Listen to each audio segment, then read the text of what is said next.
Finally চলে এসেছি সেই দিনের ব্লগটা নিয়ে, অর্থাৎ বিয়ের দিনের ব্লগটা নিয়ে। এখন বাজে ভোর 6:30 আর দিদিকে মেকআপ আর্টিস্ট বৃদ্ধি লুকের জন্য রেডি করার জন্য চলে এসেছে। এর আগের ব্লগে আমি শেয়ার করেছিলাম মেহেন্দি থেকে শুরু করে ভোরবেলা গঙ্গা নিমন্ত্রণ করতে যাওয়ার পর্যন্ত পার্টটা। যারা যারা সেই ব্লগটা এখনো দেখে উঠতে পারোনি বা মিস করে গেছো তারা তারা এখন চটপট করে দেখে আসতে পারো। আর কমেন্ট করে জানিও যে তোমাদের ব্লগটা কেমন লাগলো। তোমাদের এক একটা কমেন্ট আমার কাছে খুব প্রিসিয়াস এবং সত্যি কথা বলতে সেগুলো আমাকে ব্লগ করার জন্য ভীষণ উৎসাহ যোগায়। তো এখন ঘড়িতে বাজে প্রায় 9:30-10টা মতো। তো এদিকে মানি, মেশো আর দিদি মিলে বসে গেছে বৃদ্ধি রিচুয়ালসে। তো সেই রিচুয়ালসটা কমপ্লিট হওয়ার পরে এবার এদিকে দিদিকে সবাই মিলে শাখা পলা পড়াচ্ছে। এই শাখা পলা পড়ানোর রিচুয়ালসটাই নাকি 5জন বা 7জন এও স্ত্রী মিলে শাখা পলা পড়াতে হয় আর কি। তো সেই রিচুয়ালসটা এখন চলছে। শাখা পলা গুলো হাতে ওঠার পর যেন হাতের সৌন্দর্যটা একটা আলাদা রূপ নিয়েছে, তাই না? আমি না লক্ষ্য করে দেখেছি যে এই শাখা পলা আর সিঁদুরে একটা মেয়ের রূপ না অন্য মাত্রায় ফুটে ওঠে। আমার মতো কি তোমরাও লক্ষ্য করেছো? তো যাই হোক, সেই রিচুয়ালসটা হয়ে যাওয়ার পর এদিকে চলছে ধান বা হলুদ কোটা, কিছু একটা রিচুয়ালস ছিল সেটা। তো এখানে আমি শিওরলি এটা বলতে পারবো না যে ধান কোটা হচ্ছে না হলুদ, তবে এটা শিওর যে ধান বা হলুদের মধ্যে কিছু একটা কোটা হচ্ছে।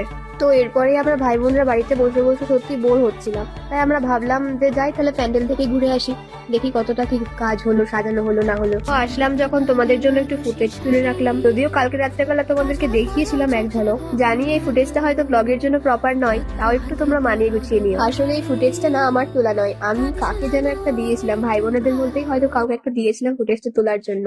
এরপরে দিদি রেডি হয়ে গেছে গায়ে হলুদের জন্য। তো চলছে দেখি ফটোশুট, ভিডিও শুট। তো তার মধ্যে দিদি ডাক পড়লো যে কি একটা রিচুয়ালস বাকি আছে সেটা করে যাওয়ার জন্য। আর এদিকে চলছিল রিচুয়ালস এর পালা। এই রিচুয়ালসটার নাম ঠিক কি সেটা আমি বলতে পারবো না, তবে যারা জানো তারা তো জানোই, তারা একটু কমেন্ট করে বলতে পারো কিন্তু আমাকে। তো এই ফটোশুট, ভিডিও শুট, রিচুয়ালস এর মধ্যে দিয়ে তখন প্রায় 2টো বেজে পার হয়ে গেছে।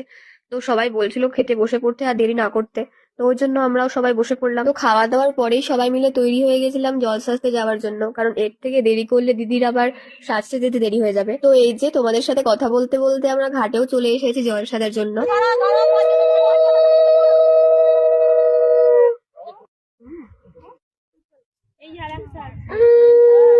তো এই যে জলসয়ে আসার পরে এদের গায়ে হলুদের রিচুয়ালস স্টার্ট হয়ে গেল।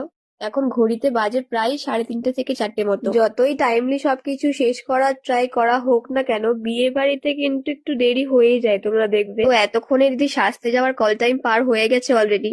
ওকে গায়ে হলুদ করেই সঙ্গে সঙ্গে চলে যেতে হবে, না হলে অনেকটা দেরি হয়ে যাবে।